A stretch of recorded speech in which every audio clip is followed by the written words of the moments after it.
Hey everyone, welcome back to On Purpose. Thank you so much for coming back to listen to another episode. Today's guest is an actor, a writer, producer. You'll know him from so many of his blockbuster successes. I can't wait for you to listen to this interview with Daniel Kaluuya. I always like starting with this question because I think I'm intrigued to see where you take it. Like, what would you say is your earliest childhood memory that defines who you are today? There was one, I grew up quite a fat kid, yeah.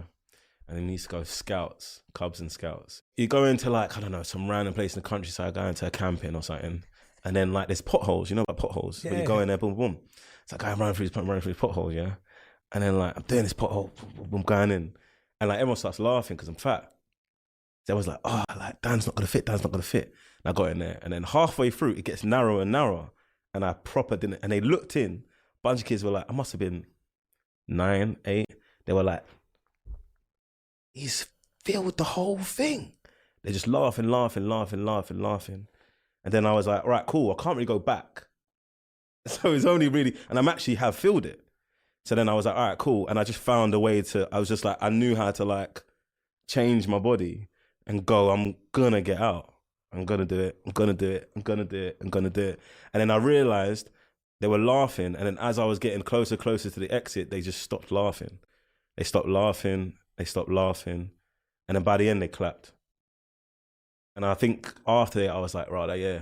I don't know, I look back and go, I think it really changed how I saw everything in my life. I go, bruv, what are you to me? Like, you know what I'm saying? It's like, I kind of had that energy. I was like, just push through, just do what you're supposed to do.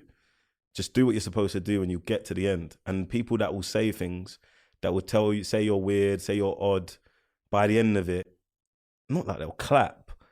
You can make them, I don't know, it doesn't matter about them. It just matters about you getting there. You know what I'm saying? And I think a few years ago, before then, I really cared about the clap. Like, I really cared, like, I'm gonna make you clap. I'm pissed, but I'm gonna make you clap. I think in that moment, I saw my character. I saw what I'm actually about in that moment. And yeah, and then they just respected me. Yeah. That's it. And the end of it was what I gained respect. So yeah. Yeah, and you think that still applies today? In all ways. Yeah, man. Like, do you know how many people say you can't do something? Bruv, everything's made up. Shit don't even make What have you been sense. told that you couldn't do? Bruv, name it. Like anything I'm doing now, I've been told I can't do. I've been told I can't act. I wouldn't be able to make a career out of it. Connections. It's on Parkway, like in Camden. They were I know saying, connections. yeah, they were like saying, and my mum was just stressed. Like, do you want to act? I got to talk to some people, and they were like, you ain't gonna make it. I said, well, I think I can. I must have been 15. I think I can, you know. I said, no. So it's all that kind of stuff. Like, you're consistently kind of told that like it won't happen, and I just didn't believe that. So that's why I really would keep it secret, what I was doing, or my dreams, or my hopes, or like, even hopes, like what I see. Like, if I can see it, that means I can do it. So it's more that, like, everything like you're told you can't do. Even like being away from race, even the class that I've come from. Like, they're saying, oh, you can't do that. I'm like, what are you talking about? Like, it's nuts. Like, I've always just been like, Yeah. But then that was very much the mentality of my school. Like, it was basically like, all right, cool, you ain't got money. All right, cool, let's sell chocolate bars. All right, cool, let's sell crisps. All right, cool. It's just like, you got to make it work, no matter what. So I've always I feel like I've come from that cloth. Yeah. Did you find that keeping it secret was useful?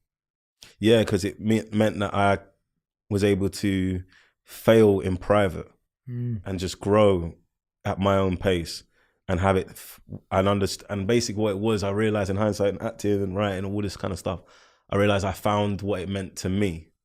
I found what my definition of it is. I found my style. I found what I liked.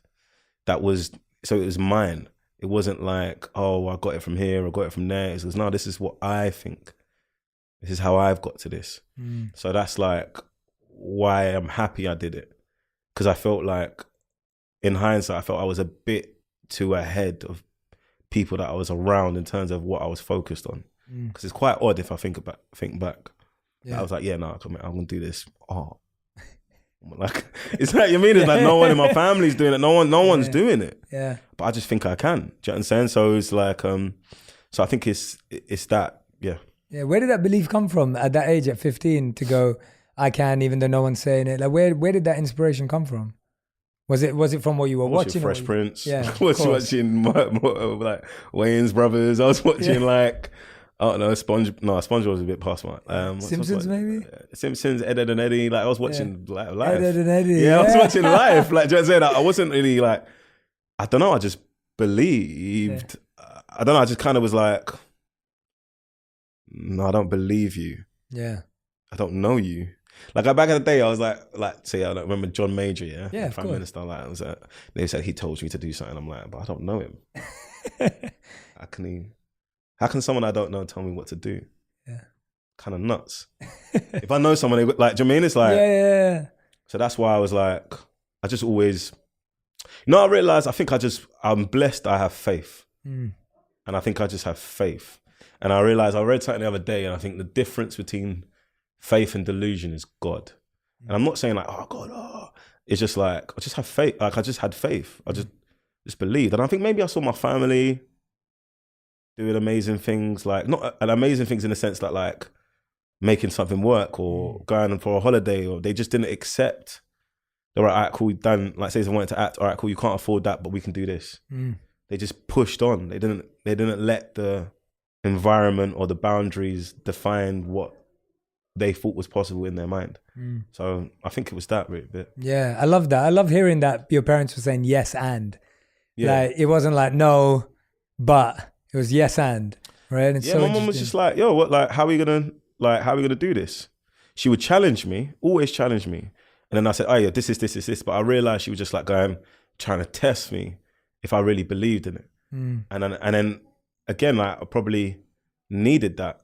I did need that because I needed to know it I was aware of it. So then I was like, all right, cool, this is what's going to happen. And then she looked, okay, I believe you. All right, cool, let's go. Like, this is the way. I know this is the way. I know I can make it work.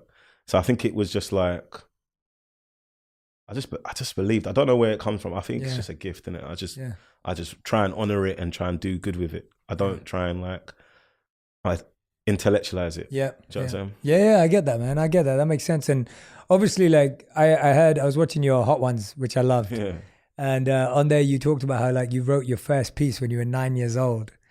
And I was thinking it's amazing now because with the work that you're doing now with the kitchen and like production and writing, like you're kind of almost doing this full circle piece. Why was writing where you started? Because I don't think a lot of people know that. Like I didn't know that as well. Like I've discovered you as an actor and loved your work, but like what was it about writing that drew you to it at 9 years old? And tell us about that piece too. I know. I don't know. I was at school one time. It's before this play competition, which is what I won at 9. I was at school one time, and the teacher told me to write something. And in my heart, I knew I can do this sick. I know I could do this sick, and I wrote something. I thought it was amazing. Yeah. And the teacher gave me a rubbish grade. I'm like, you're wrong. I think you're wrong. Like, I really like this.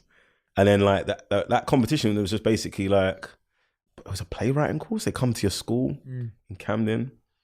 Roy Williams, who's a really big playwright now, was a teacher then. Wow. And then like a teacher shamed me and was like, oh, like Daniel, you're messing about. I was mischievous, like, you're messing about. I'm like, no, I'm like, I don't like this. And then so I was like, all right, cool. And I was like, all right, cool, I'll show you. Then I wrote this play. It's based on Keenan and Kel, about these guys that work in the shop. I love Keenan. And they just had a friendship. And then like, I got to the next round. It was a couple of us in the next round. And then I would just write. And then those guys, Jonathan Siddle and Roy, were like, I knew at that time they knew, and I felt like they knew I had something because I just felt the energy in them. I was like, yeah, this is what I think. Because how do you think? I was like, I don't know. And then I won it. And then my whole school year came to Hampstead Theatre, watch it. It's in my Arsenal top. I got a picture now, just flexing. And then they told me like, keep going. I'm like, bro, I'm gonna play out. I'm not gonna write. And then I did a play for Roy Williams, Sucker Punch, like when I was 21. And I remember he told me after it, he was like, yeah, do you know that like the teachers didn't want to pick you? They were like, don't, he's too bad. And then Roy was like, I'm definitely gonna pick him. So it was just, that was the kind of like, I had that antagonistic energy in class, but I don't know, I knew dialogue. I knew how people spoke. But I think a lot of it's to do because I was like, in my family, I didn't speak my language. So then I would like sit at family events and then I'd be like watching. You know what I mean? I can see that in hindsight. Like I would observe and I would like piece, and I know how to pick tone and energy, and I feel it because I have to. Do you know what I'm saying? So I think that's where it came from. And then I stopped and I picked it back up at 16 to get back in the game. But during that time, I got into acting and I got into acting improv, which is actually writing on your feet. So then I was honing that skill set. So when I got back to playwriting again, it was easy. Tell us about some of the improv, because I feel like that's such a fascinating skill, and I love how you said writing on your feet. Like that's a cool way of thinking about it, and I feel like improv almost demands so much from an artist in a way that other work doesn't. How would you? Is there like a funny moment of improv that you did with a group, or something, a story that you went through that you're like, oh, I remember that, and that was a moment where I was like, oh, I can write on my feet, I can actually do this. I think we was messing about in class, and then Evelyn taught me and Marcus. They were just like, you guys are messing about. We was in the community class. Anna Shea, he's in the community class. Then if you're good enough, you get to the YPs, young professionals, and then like he was just like, oh, like you guys don't get it. And then they went on stage and they just acted, and I watched it and I was like, copy, I get it. I understand what you're doing. I understand. And then after that point, I got it because I needed to see it to go, all right, cool, I get you. Yeah. What I love about it is that you just let it go. You're not holding on. I have moments that my friends remind me, if I see them, go, oh yeah, I remember you brought out that iron. like, do you know what I mean? As a prop. But I just had this rule, is like once you're in your head, you're dead. Yeah. So you just got, and also it's like what you said, like improv is yes and. So you can't reject. You know what I'm saying? So it's just like, if someone says something crazy, you just got to go with it. Do you know what I mean? And you go, oh, yeah. And then also, if someone doesn't know how to do it, I learned how to drive it. So say if you didn't know how to do it, I'd be like, yeah, like, why are you nodding like that? Why are you nodding like that? And I'll have to respond. And I'll be like, because I'm agreeing with you. About what? I'm agreeing with you based on what you said about... what exactly did I say then? Yeah. You know what I mean? And then you build. You feel me? And then you clock how to like... Yeah. And that's real dialogue too, right? Exactly, because you're listening. Because you're interrupting and listening. You're not just... But then by doing that, you're playing a character that doesn't listen or listens too closely, that they're hearing, they're not listening. Yeah. They're trying to find... And then so you're building that character through those interactions, and then you're honing it through the interactions, and then you land, all right, cool, bang. So it's like... So that's how I kind of learned how to do it. It's more that...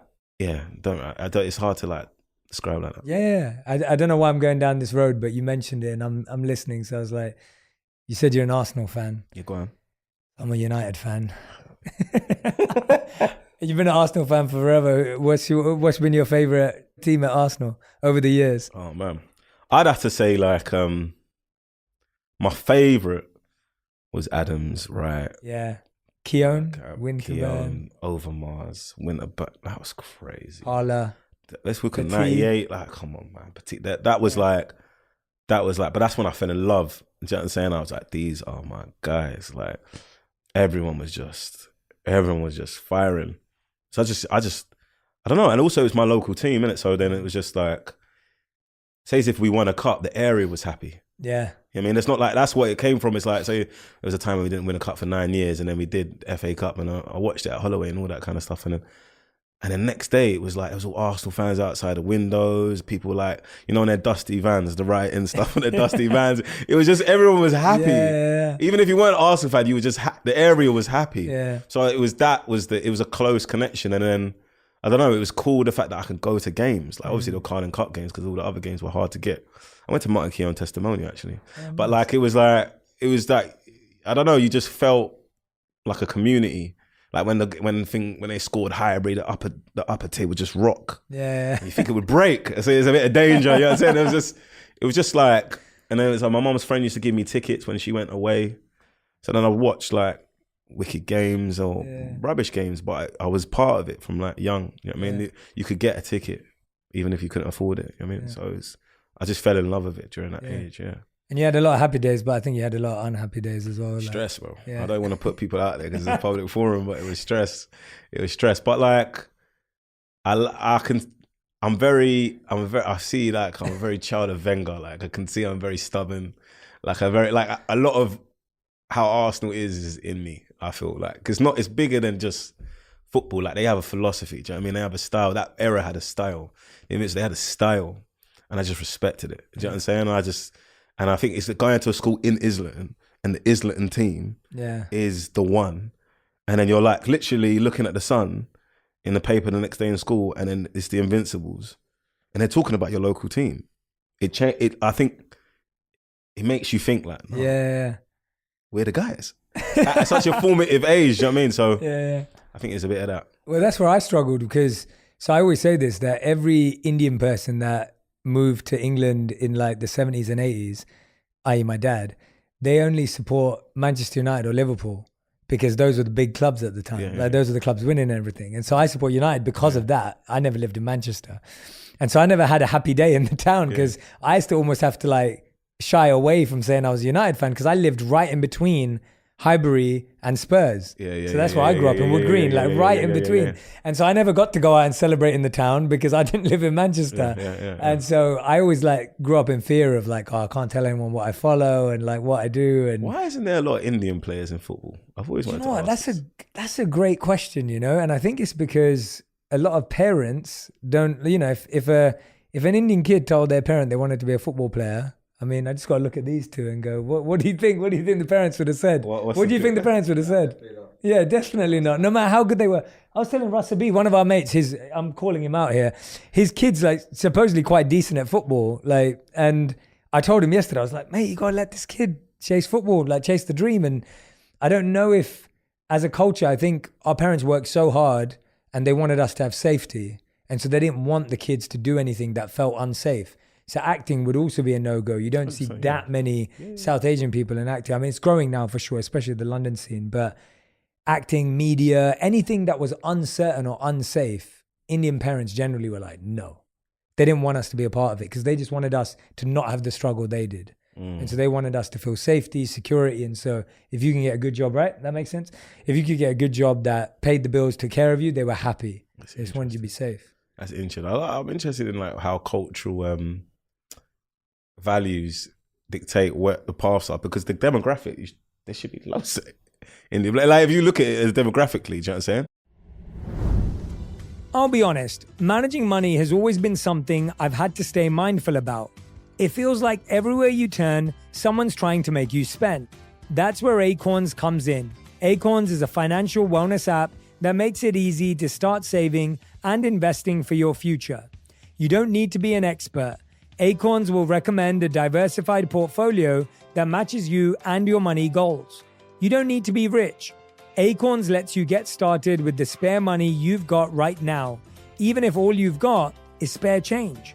Sign up now and join the over 13 million all-time customers who have already saved and invested over $22 billion with Acorns. Plus, Acorns will boost your new account with a $20 bonus investment. Offer available at acorns.com/purpose. That's acorns.com/PURPOSE to get your $20 bonus investment today. Paid non-client endorsement. Compensation provides incentive to positively promote Acorns. Tier 6 compensation provided. Investment involves risk. Acorns Advisors LLC, an SEC registered investment advisor. View important disclosures at acorns.com/purpose. I'm Cheryl Swoops, WNBA champ, 3-time Olympian, and Basketball Hall of Famer.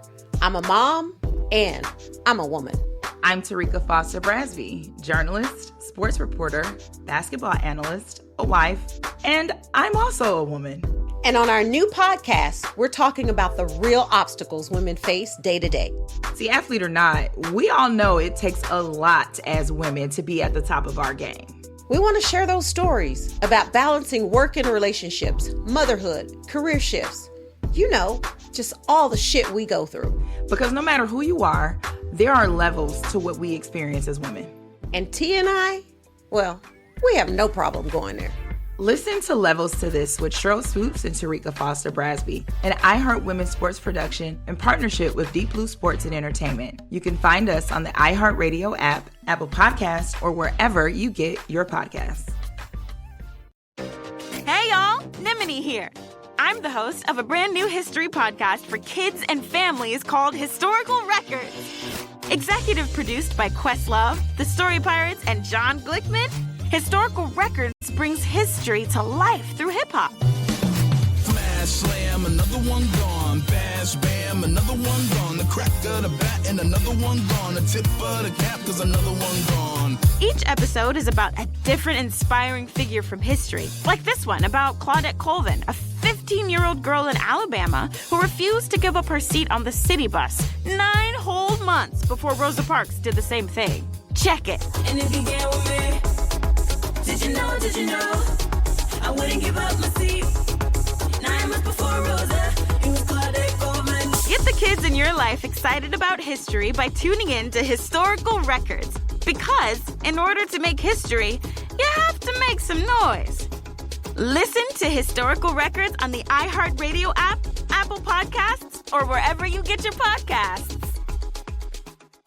Yeah, everyone plays at school and then it gets called off. Like I remember with my parents too, it's like they want you to play, they want you to be sporty, but they don't want you to take it that seriously. I had friends at my school that were amazing at cricket, like incredible cricket players that were playing for England under 21s, England under 18s, and then went off to be accountants because their parents wouldn't let them, like, you know, follow the dream. And so it's really interesting seeing who pushes back through that as well. Like some people just go, no, I'm going to try anyway.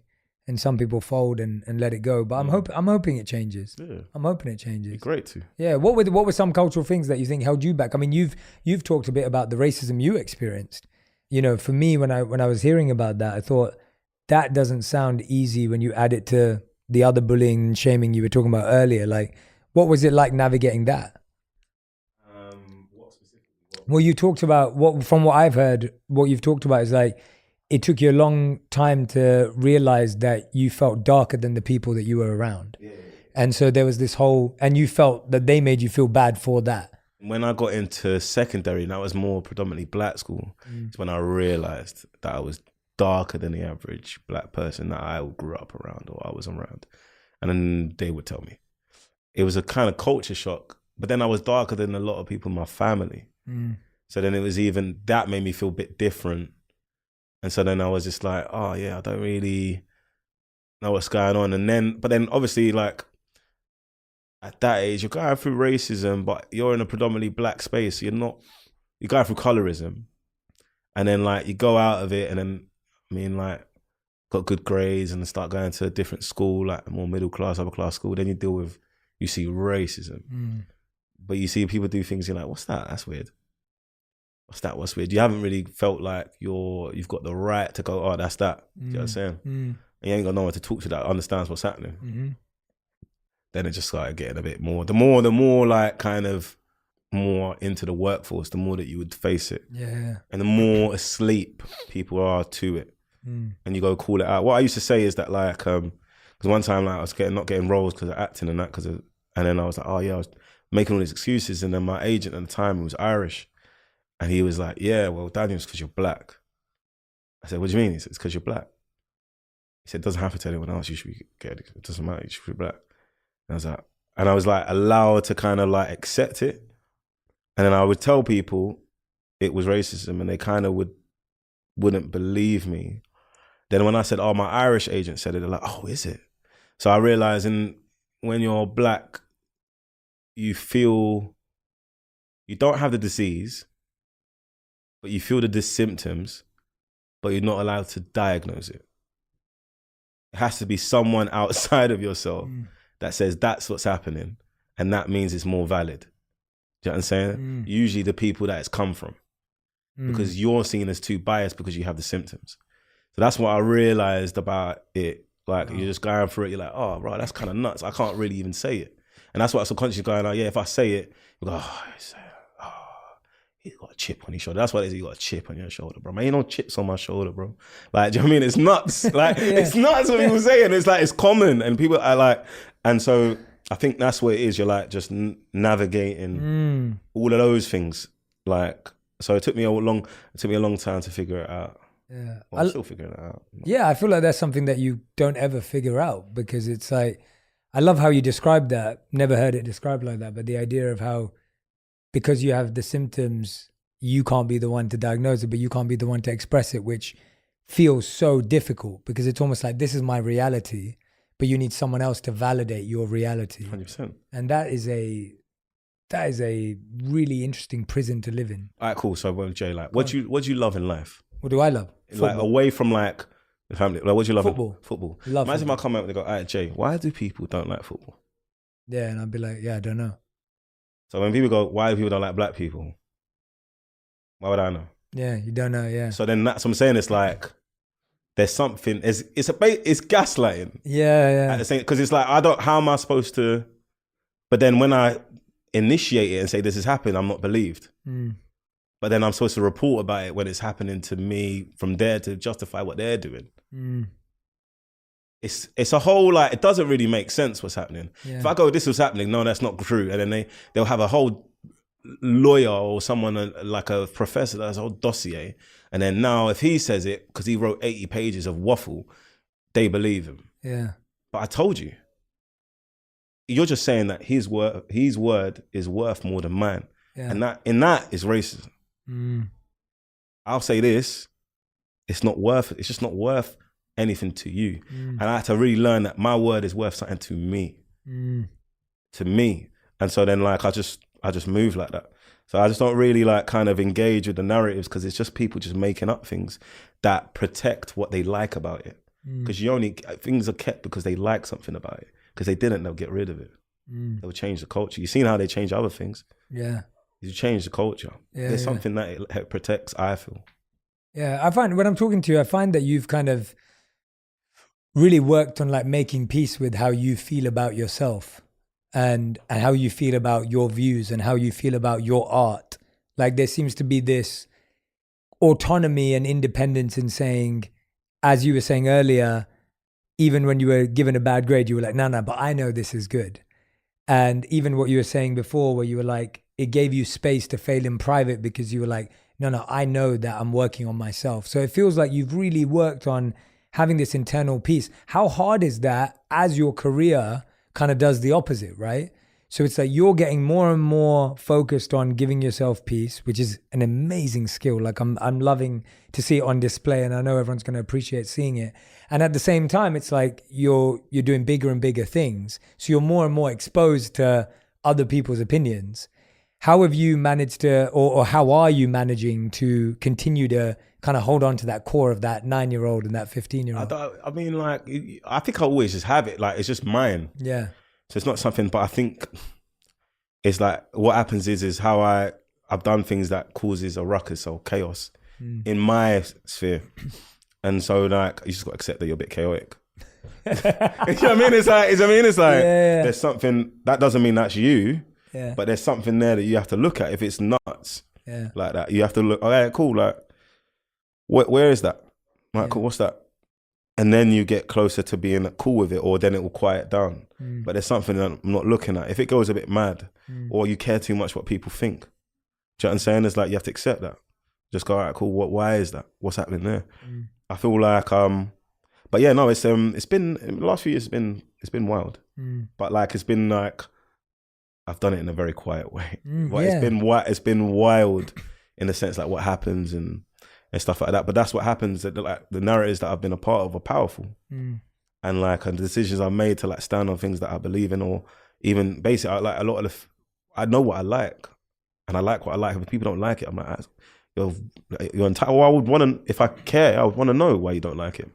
But I like what I like, and I stand on the decisions I make, and I think then that spreads. I don't know, maybe that's a bit different to how people handle their careers in this day and age. So I don't know, but that's just me guessing. I don't have a big landscape on what every decision people are making. Of course.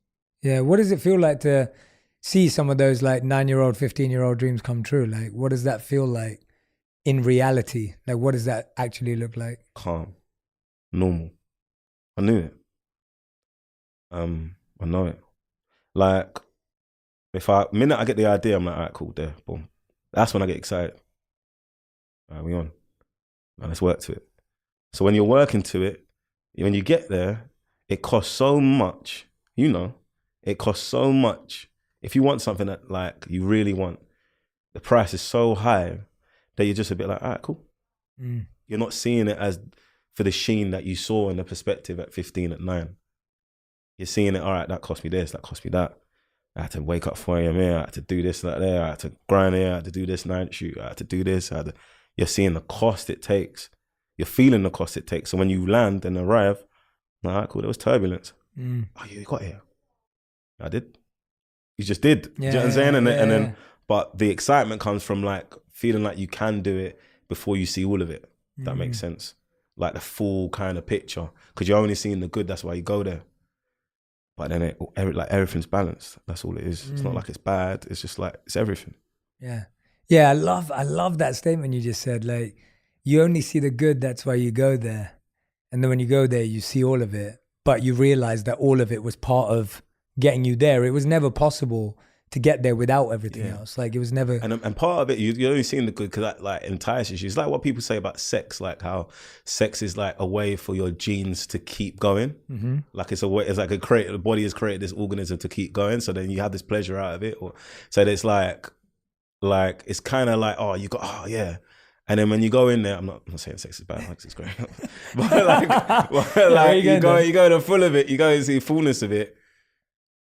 I find that when you go on those journeys, there's something about the badness in it that you have to face in yourself. And it's whether you take the lesson. And if you don't take that lesson, you will meet it again. You will meet it again until it lets you go. And then when you meet and accept it, sometimes you realize, well, I've realized that like, oh, I didn't even want that good now. Part of it was me figuring out something in me that I didn't really know that I wanted to figure out. Do you know what I'm saying? But like it was probably the majority of it. Do you know what I'm saying? And the sex impulse told you go there. Yeah. Do you know what I'm saying? It's like, do that. When did you said when you haven't, I'm going to do a little bad impersonation, but you like, when you get the idea, it's like, boom. So where's the, definitely from Wood Green. Yeah, definitely from Wood Green. Where's the, when did you get the idea for the kitchen? And like, because I know that project's taken a long time to come to life, right? Like, it's been like 8 years or something, like 7? 10. 10, yeah, 10, all right. 10, Yeah, like, I got the idea in a barbershop in Holloway. I was sitting in the barbershop and then like these guys were talking about taking stuff, like these heists, £1 million heists and this, that, and the other, and they were talking. Well, they were talking about actually doing this. Yeah, they were just chatting. I'm like, these guys are talking. And then like this, and they were saying, something was on the TV and they were like, yeah, that's us. Let's not do that. And then I was like, right, that's... And then in that moment, I was like, I'd love to see that film. Of people like going into like diamond stores and like robbing stuff. I was like, I'd love to see that. Just in the barbershop chilling because like my barber just kept on putting appointments before me, even though I made an appointment. So I'd be sitting there the whole half a day. And then like, so then I was like, oh, I'd love to see that. And then I never saw him again. Ever. And I was like, what happened to him? And he's like, yeah, he went. And then like, I was like, oh. I couldn't shake it. I was like, it was thrilling, but there was a cost. And I must have been like 22 in a barbershop. Like chilling, I was like, there's something about that. Then I did a bit more research and I realized that like, oh, they're getting paid like, they were stealing millions of pounds worth of diamonds, but they were getting paid £200. I was like, something in that. That says where we're at in this world and what's going on in London, where they don't even know the value of what they're robbing. They think it's worth 200 and they're willing to risk their life and their freedom for it. I want to know what's going on there. And I just kept digging. So I just would go down there and then I'm like, where I grew up, like how we grew up, like obviously you do like the professional jobs, like you do like Harry and Paul and the Psychovilles and then that. But then I would have like a whole other career where we just make YouTube videos and we just compete with people and just make stuff. So then that was a time when like, because I wrote on Skins and stuff, and there was a time when they were like, oh, everyone wanted to do meetings and talk about what my ideas were. And I was like, I'm tired of these coffees, man. Like, and so then I was like, all right. And I got the team together, a director and a producer and that we was building with. And then like, and then I was like, hey, let's just make it. So I asked my barber, who's in the film actually. Oh, sick. I love that. He's in the film, and then I asked him. Is he a barber in the film? No, he's just in the film constantly. He's one of the residents. He's one of the main residents. But this is why. So I went to barber. He closed on Wednesdays. So I was like, hey, bro, like, I beg you, let's use your shop. Because basically it started as Reservoir Dogs in the barbershop. All right. Yeah, so then I was like, hey, like, can we use your shop to shoot? He's like, yeah, cool. Then I like paying people. He said that over free. I was like, nah, man, like, please. And then he was like, obviously didn't have a budget. I think we like £200 each and we just shot something. I got new actors and it was like, then a new crew. And then like, and he was like, don't cut me out of this. don't cut me out of this. I was like, nah, bro, I got you. He's like, nah, when it blows, keep me in. I need to stay involved. I said, nah, I got you. So that's how it kind of started. And then it evolved. It kept on evolving from then. Wow. I love that. I love hearing how like ideas come about. And I appreciate that you have that memory. Did you actually sit down with people who'd done those heists? Or did you meet some people who'd actually gone through with it? I met a couple guys that did stuff like that. And it was just like, I think I went there and it was like pretty simple, the actual heist. But it's like, for me, it was about the mentality, which I knew, I understood. But it was like kind of being around the people and understanding, just like hanging with them. And the people that are like in the news and XYZ, I chilled with them, and they was like this, that, and the other. But I think them kind of guys, like we understand each other, because I kind of go into the industry like, hey, listen, I'm just doing what I want. Like I'm just gonna go in there, and I think that's the energy that they have. But yeah, no, they're interesting people. What did you learn about them? Do you feel they're just trying to survive, or they're sold a dream, or what's kind of motivating them to do that? I don't know.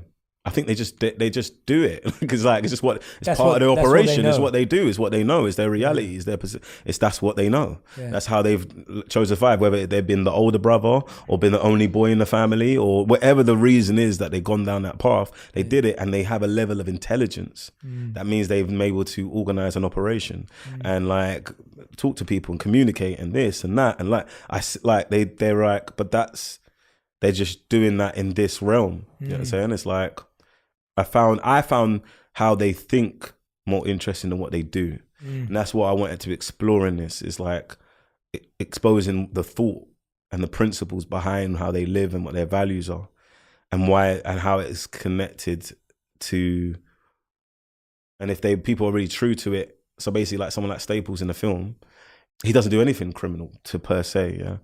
But it's like he has the mentality and the values. Do you know what I'm saying? It's like, he's this guy, he thinks that the enemy isn't the other postcode or the other block. The enemy is the system. And he engages with them how we would see a kid like that engage with the other block. And the postcode. He goes, it's you lot. And he just engages with them like that. But that's a powerful energy. It's a powerful mentality. It's a leader. Yeah. So I kind of was just interested in that, and how those people think, and how that can motor a kind of like a cultural identity. And I felt that kind of like London had that energy of like, bruv, we do what we want. Like, if you're really from there, and I feel you have that energy, but you're just a monk and that. You know what I mean? You're like Zen. but you're like, hey, it's me. But it's that thing, like, but you're doing it for good things. But it's like, I think London, I always felt London was a special city. Yeah, I do too. A very special city, but sometimes our humility and the class ceiling, stops us from like doing what we want to do. Like people, there's a glass ceiling, and I'm like, it's made of glass. You can break it. It's not like it's made of get something. Yeah. You know what I mean? And I feel like what I was around was basically what I grew up around, was that mentality. We're gonna make it work. We're gonna make it happen, and not in an arrogant way. We just, because we want it to happen. Yeah. We mean it. It's sincerity. We mean it. Like, we just want it to happen. Yeah. And like, I mean, it's more than us. And I feel like London, and then I've researched about London, about the Blitz, and how the mentality of like, when London was bombed for the first time, how like people were scared, and then after it, they were like, oh, we survived. Yeah. And how it built a resilience in the city, like a kind of resilience that I feel like is still here. But because of the class system and that keep calm, carry on mentality, we kind of squash it, and like are very like regional with our dreams. We think, oh yeah, if we got this, then that's enough, because said person said that's all you can get. Who is this person? That's how I feel. Who are you to limit me? That doesn't make sense to me.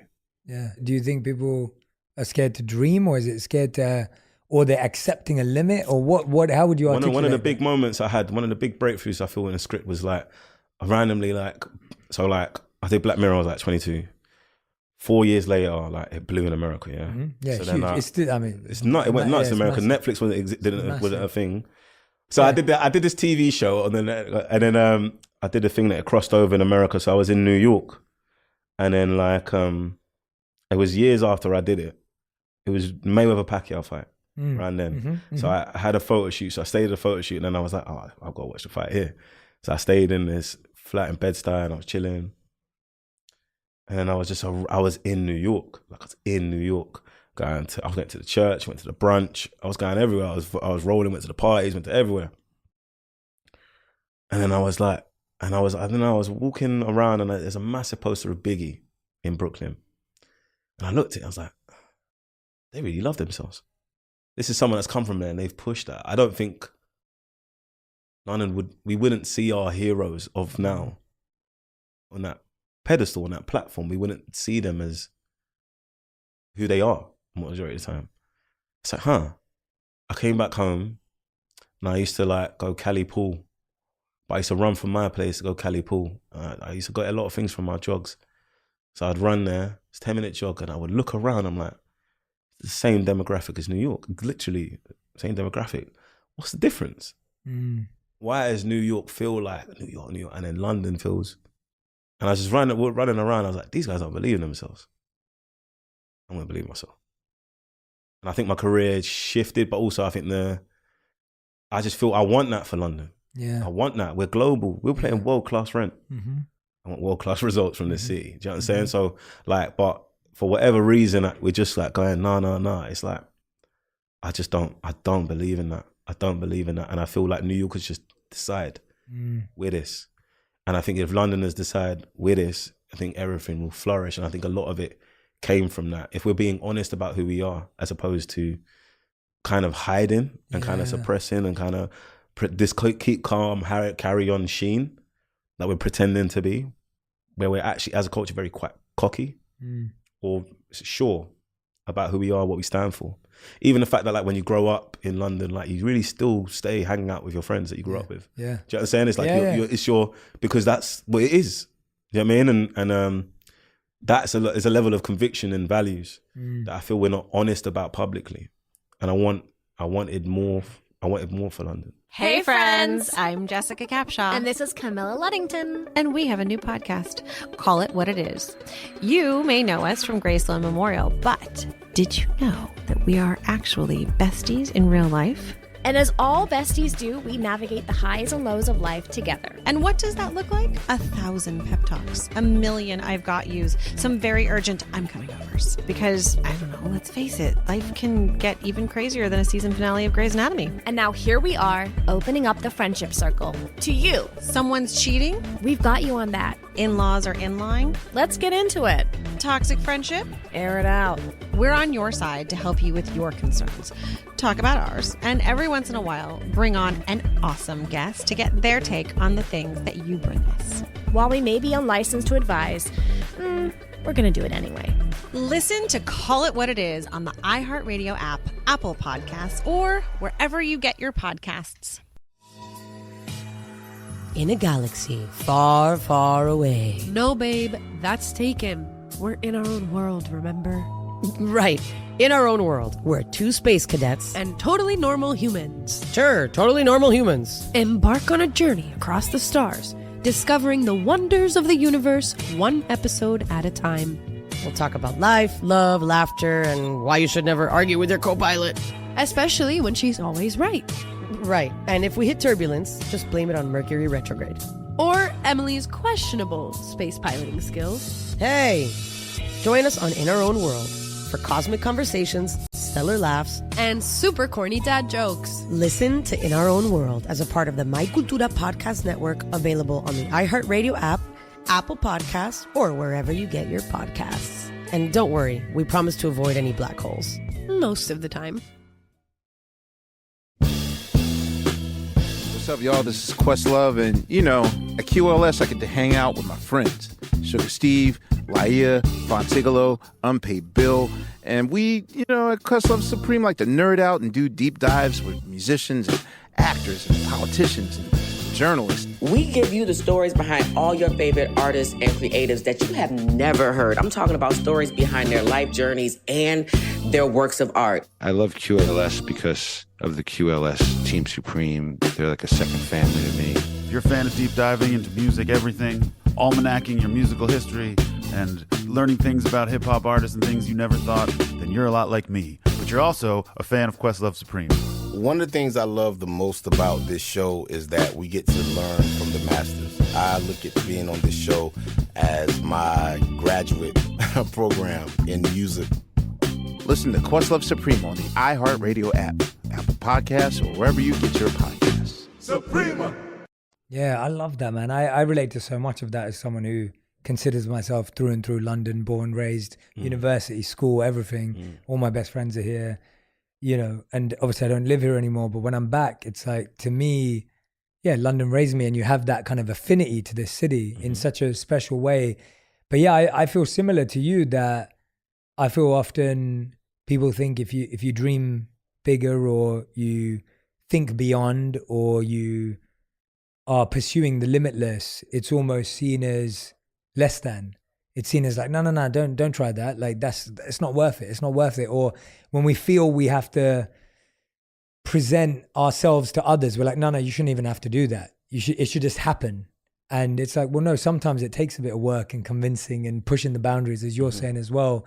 And so I can relate to all of that. And I feel the same way. London is fully global, and London has so much incredible talent in all these different industries. 100%. And I think it needs to be shared globally too. We don't need to stay just here. Yeah, no, I don't think so. I think we've got a lot to say, and we've got an interesting perspective, and I want more of it. Like a lot of time I do things, I was like, come on in. And I may mess it up, but at least I went for it. At least I went for it, and I believed in it, and then hopefully someone after me refine it, so then I can learn something and I'll go for it. Like, do you mean it's like that's the whole point? Just passing on the baton. That's the whole point. Yeah. Like, just go for it. It's not about you. It's about your ideas, what you can hear and what you can let through. That's what this is, man. And so, what are you doing? Like, what are you listening to? What radio station you listen to? What ideas you letting out? That's how I see it. Yeah. How do you get? I'm intrigued. I loved how you talked about how the idea for the kitchen formed. How do you get curious and critique your own ideas? Because I'm sure you have ideas popping at you all the time. Yeah. How do you kind of like filter it down to be like, oh, this is an idea that I really love versus I'm going to park that, I'm going to take that from here. Like, walk me through what's happening in your mind. Because I feel like when you do have an idea that you're sure of and you go, yeah, that's the one, it seems so clear, but I'm guessing you have a million ideas before you get that. It's clear when you know it's clear. Yeah, that's what I mean. I think in that time, it's like, before the true clarity, it's like, you just can't shake it off. You can't stop thinking about it. You can't stop thinking about it. You keep going. And then it goes, oh, I got to do it. And what I really, truly, there's loads of ideas, but I read like loads of ideas, but then like someone ends up doing it. Like, do you know what I mean? It's like, and then you're like, when someone ends up doing it, I get really happy. I'm like, oh, cool, I don't have to do it. They did it. Like, I don't see it as mine. It seems what I hear and what I can see. Like, I think Noel Gallagher said in an interview one time, like in Desert Island Disc and that, he said, like, they asked him about, like, I can't remember, Wonderwall, one of them songs he made. They were like, what's it like? He said, it's like fishing. And you go in there by the shore and you're just waiting, whoa. You feel me? Or Michael Jackson described it one time where, like, he was saying how, like, he was writing a song and they were like, oh, Michael, like, go bed. Like, you're tired. He's like, I can't. He said, Michael, go bed. Like, can't. Like, why? And he was like, I can't, because if I go bed, God will give the song to Prince. And they you get it. Like, it's not mine. It's what my expertise, my hours, my perspective, I may have an idea, but I'm not the right, haven't had the right upbringing to really actualize it. Like, it's all these factors that come to you letting it through. Do you know what I'm saying? So, like, I could see things, I go, yeah, that's a great idea, but I'm like, I'm not sure if I'm able to give that. So a lot of time when I act in that, how I define it a lot of time is there's stuff I want to say and there's stuff I want to help people say. Acting is me helping someone say something, because I'm like, oh, I really want to say that too, but I haven't got time to like get there. Do you know what I'm saying? So I'm like, all right, cool, I hope you say it because I believe it. So like, well, this is like, oh, okay, now stuff I realize, oh, I'm the one that is supposed to say this. I can say this. And then you have to check yourself and go, how much are you thinking about yourself? How big is your mentality? Or like, it could be limiting, or like, you mean, there's a whole process. That's why it's taken me time. But I think when I did Skins, when I wrote on Skins, I had a thing that in my career, like, I was like, all right, cool. Do I want to be a great singer or do I want to sing great songs? Yeah. And I think my career shifted when I was like, I want to sing great songs. And then I realized in that process, you become a great singer. So when Skins, when you're inheriting characters, you're singing a great song, essentially. And then I realized in this process, I've had to learn how to make a song. You know what I'm saying? How to create a character, how to create relationship design, how to create structure. Like, you have to learn all that in order to get to the standard that I like. You know what I'm saying? It's not, you can release it, but I wouldn't, because I have a high standard for myself and the stuff I like. And I want me and my friends to like what I make or what I help someone make. I love what you said, man. And it's so interesting. Like, when I'm listening to someone speak on the podcast, I'm always just trying to like sense like what energy kind of connects everything they're saying. And every time you speak and every time the way you answer stuff is counterintuitive in a good way, because I hear peace and calm through all of it. Like, even for you to just say right now that when someone makes something that I had an idea about, you accept that with peace, that, oh, that's not my idea. It wasn't meant to be mine. Where a lot of us see someone make an idea come that we maybe one day had randomly, and we're like, they did my idea. Like, I wish, I could have been the person or whatever. We often feel a bit of competitiveness, comparison, and you have actually the opposite, where it's a sense of peace and like, actually, that's great for them, good for them. I'm happy they made it, because I want to see it. Yeah. I want to see it. Yeah. Like, I want to see it. Like, and it's like, it's the reality of like, oh yeah, like, I'm the one to make the idea in that certain kind of level. That costs a lot. Like, so if someone does it and they wanted to pay the price, I'm gonna sit front row and be a fan of it. Do you know what I'm saying? Like, back then I'd buy the DVD. Do you know what I'm saying? I would support it, because I'm just happy it exists. Yeah. I'm just happy. I just want things to exist. I think the world that we kind of come into is really fake. And then everyone's just saying, this is this is that. I'm like, it's just people decided that. I just decided something different. And I think other people just decide something different. And I love seeing people make decisions. I know you know this, and I hope you know this. That is beautiful, man. Like, that mindset is like top notch. That's another level of thinking. I wouldn't see it that way, but I hear you. I accept that. Yeah, I'm learning how to just say sharing thank it with you. Yeah. I'm just saying Appreciate it to you. I love that, because I think if we could all live in that way, where we could all be happy for bringing things into existence. Yeah, man. Whether it's brought by us or brought by others, that's a beautiful state to live in. To make something that doesn't exist to exist is incredible. I think it's insane. Yeah. So I used to have this mentality back in the day. People used to think I was like, everyone thought I was nuts or whatever. But be like, I mean, someone said, oh, you can't do this. I'm like, a man and a woman have sex, yeah, and they make a baby. That is so incredible. It's insane. It's like, I just don't you think that's the most insane? It's insane, but that's really difficult to have. Like, it's really difficult for us. It's a really difficult thing. It's a difficult process. It's all these other 1,000 guys that are trying to get in there too. You know what I'm saying? You're coming here like, hey, I'm here. Like, I don't know. It makes me. I celebrate simple things. Like, I remember at school, I used to look up in the sky. I can't lie. This interview is making me realize I was a special kid. But I look at the sky and go, bro, like, don't you think it's sick that planes can fly? Yeah, but it's so heavy. Yeah. It's so heavy. There's so many people. There's so many bags. What's going on? Like, I just got out of the playground. I'm like, what's going on here? This is wild. Yeah. And I just think that's one of the most amazing things ever. Like, that's why I always wanted to fly on the Concorde, and I never got around to it because it got done by the time I got there. But even at there was a faster one? Wow. Like, do you know what I mean? It's just like, to marvel at it's a wow. Because it's common, it doesn't mean it's still not wow. Yeah. Yeah. And I think because there's a lot of it, people then disregard its specialness because there's a lot of it. Yeah. I just don't do that.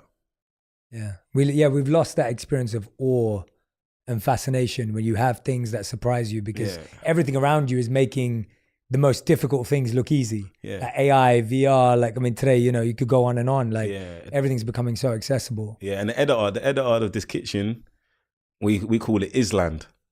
When you're staying in Is.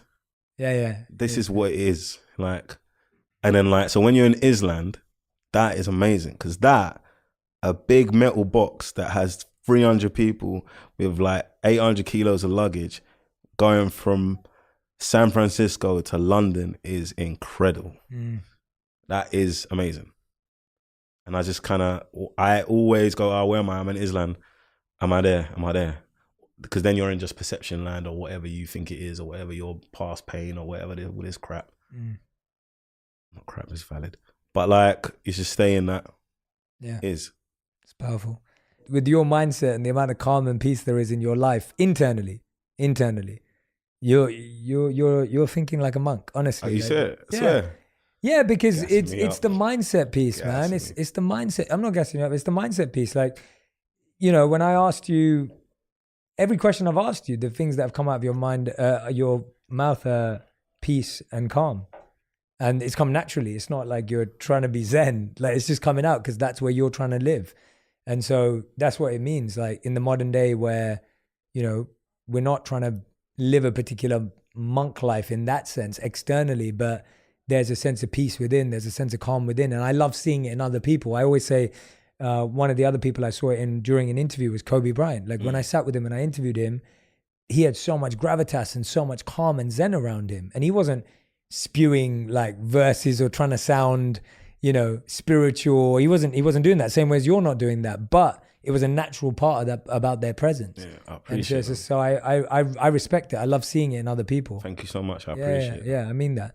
I want to dive into, and I love this idea about what is and what isn't and what could have been, what should have been, what would have been. And a lot of us live in that what if. If someone's listening right now and they're listening to you, and I know this for a fact, anyone who's listened to you this far today, if you're still listening to the episode, which I know you are, I know that people are going to be moved. I know people are going to be inspired. I know there's a lot of people going to be going, oh my God, I didn't know he'd been through all of that. And, you know, like skins and like just writing and the challenges and the stress.